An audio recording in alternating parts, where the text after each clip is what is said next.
Good afternoon, everyone. I'm Adrienne Gilliard here with Sandra Bazan, and we're from the EOC's inclusion team, bringing you Behavior Bites tidbits.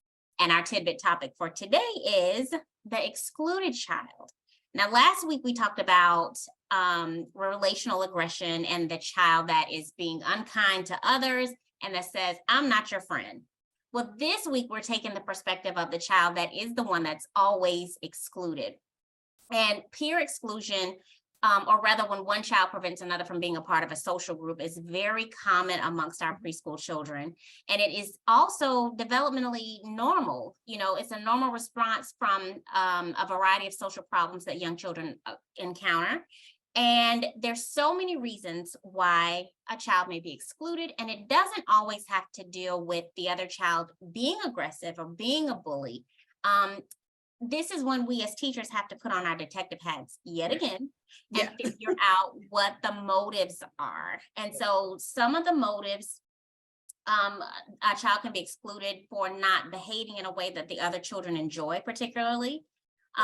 Or the other children that are playing together could be focused on their own agenda and see that excluded child as an obstacle to their goals. So these are some of the underlying causes, and Sandy and I are going to talk about specific interventions for those children who are excluded. Right. So it's always hard, it's always difficult to be a part of that situation where you kind of understand the reasons why a child would be excluded. So then let's take it from that perspective, right? So you have a child, for whatever reason the other kids don't want to play with, right? Or it could be a specific group of children that don't specifically want to play with that one child, right? And so we need to kind of investigate the reasons behind it. What are the social skills? What are the social requirements? What are the social skill requirements to be a part of that social interaction group? Right. So, I mean, if you have a child, it could go two ways, right? You can have the peer group that's way too mature, and you have a rambunctious little, somebody who really doesn't know the rules of the game, doesn't really understand the social, turn taking, the waiting my turn, now it's your turn. These are, like we said before, these are all social skills that we've got to intentionally and explicitly teach, right? And so this is a great opportunity to kind of try to play devil's advocate, so to speak. Like, so you could be the person that can say, listen, I get it. It's really hard to play with Sandy, right? Because Sandy, she just wants to come in and she wants to play, and she doesn't really realize where her body is, and she might, tumble the Legos or whatever, or not play house right. Right.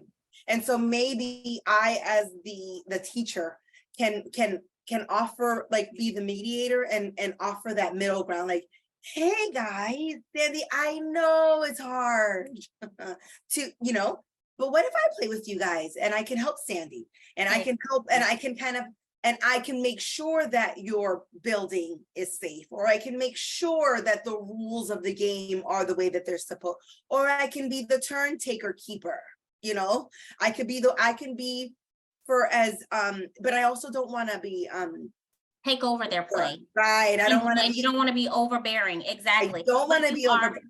But you are the buffer. I am the buffer, but in the background. And so my job is going to be kind of like to whisper into Sandy's ear, kind of like, okay, it's your turn. Hold on a second. Maybe you could say it this way. The other thing is, maybe Sandy is a born leader, right? Maybe she is too mature for that play group, right? And maybe Sandy tends to take over the playgroup, and that speaks to that second scenario that you were talking about, that this one particular child stands in the way for the common goal objectives, because they're making up their own rules and because they're making it their game, right? because they're the leader, right? And so, maybe all the other kids want to play superheroes and villains, and then Sandy comes in and says, no, we're playing, nope, that's not what we're doing. We're going to play hospital. And now she starts to take over, right?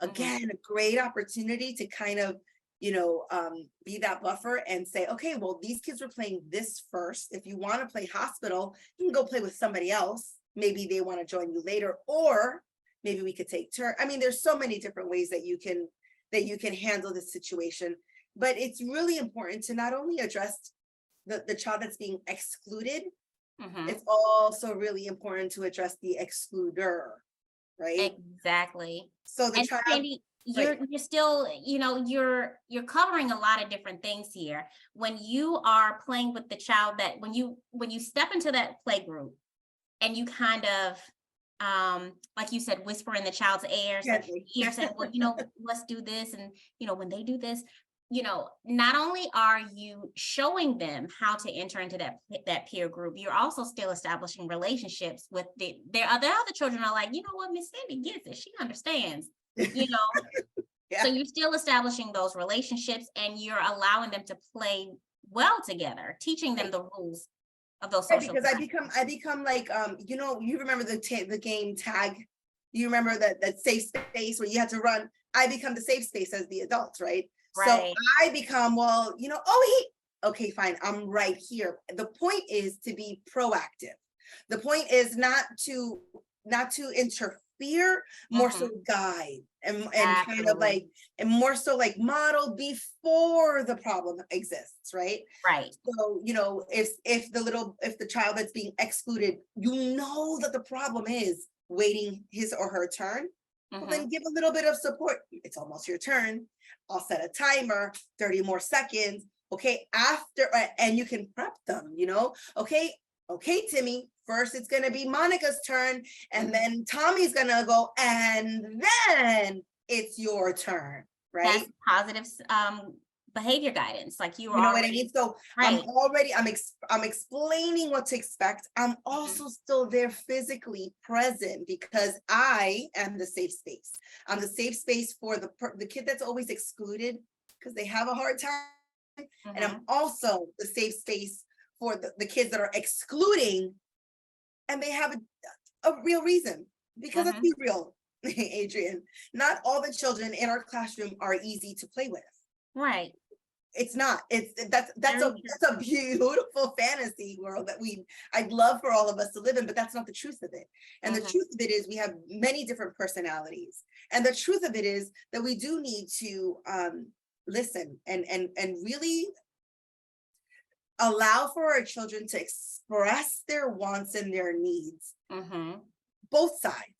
So we have to be that happy mediator in the middle, right? So we have to be that Right. buffer. So we have to explain and provide the skills for the child that's being excluded, specific for the reasons as to why. So if the Mhm. child is always the being bossy, we can express that. We can say, it's not always, sometimes they want to be in charge. Sometimes friends want to be the leader. And you can create games like, I don't know, uh, what is it? Simon Says, where one person can be the leader. Red light. I mean, Mhm. there's so many different things that you can do to kind of include the entire class, and Mhm. especially that one particular kid that's being excluded while providing the support. Exactly. And the other thing I want to point out, like you said, being proactive. There are some schools that have the rule that says you can't say you can't play. Mm, Well, the thing about that is children are very smart mhm.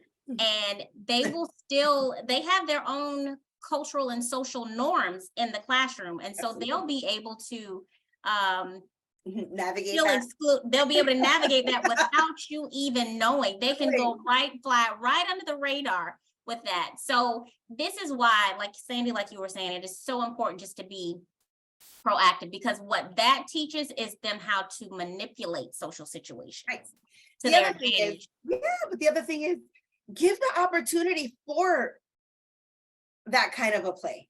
It is Mhm. okay for children to have preferred peers to play with. It is Mhm. not okay for them to stick to that one peer and exclude everybody else, right? That's the difference. That's And the so difference. if you can provide the opportunities, and there are many opportunities where you're allowed to have that special peer, Adrian, if you're my bestie and we're four and it's center time and I want to just play with you, maybe as a teacher, I should allow for that. However, Mhm. if we are in the playground and now it's a communal thing, or or we're noticing that, okay, Adrian has a hard time sharing her friend, or at that point, now I have got to be creative. And now I Mhm. have to instill in that child, hey, listen, it is okay to have your favorite friends, but we're here we're here, we're all friends, we're all family. You can have more than just one friend, little Adrian. Like it's okay. It's okay. Watch, you can have a mafia of girls.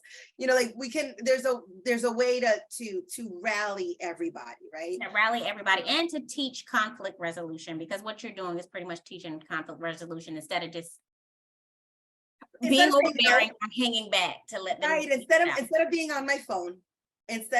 instead of taking the effort, instead of being like, well, they're just gonna figure it out, or not wanting to impose, Mhm. you have to find that happy middle ground where you're just like hovering in the background.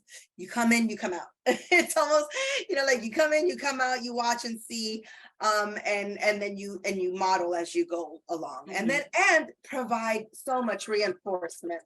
I'm so Yes, sorry, provide so much reinforcement. Um, so that's that. absolutely. Well, I think that, when it comes to the child that's being excluded, there are a lot of different strategies and tips, but it takes us as the teacher to facilitate how a lot of those interactions are supposed to go. We The can't other always thing, just I'm go sorry, ahead. just because it came to my brain. The other thing is we need to make sure that the parents, that this is not something that's going on both at home and at school, that child who is being Yes. excluded has ample opportunity to Mhm. practice those social skills, not just in school, but I'd be interested to see, do they have special friends at home? Is Mhm. it that they're just kind of like shy at school? Those are the things that I would be really interested in learning, with the families, trying to keep that family connection involved as well. Absolutely. Because we want to make sure that those social skills, cross over and transcend across different environments. Absolutely. Absolutely.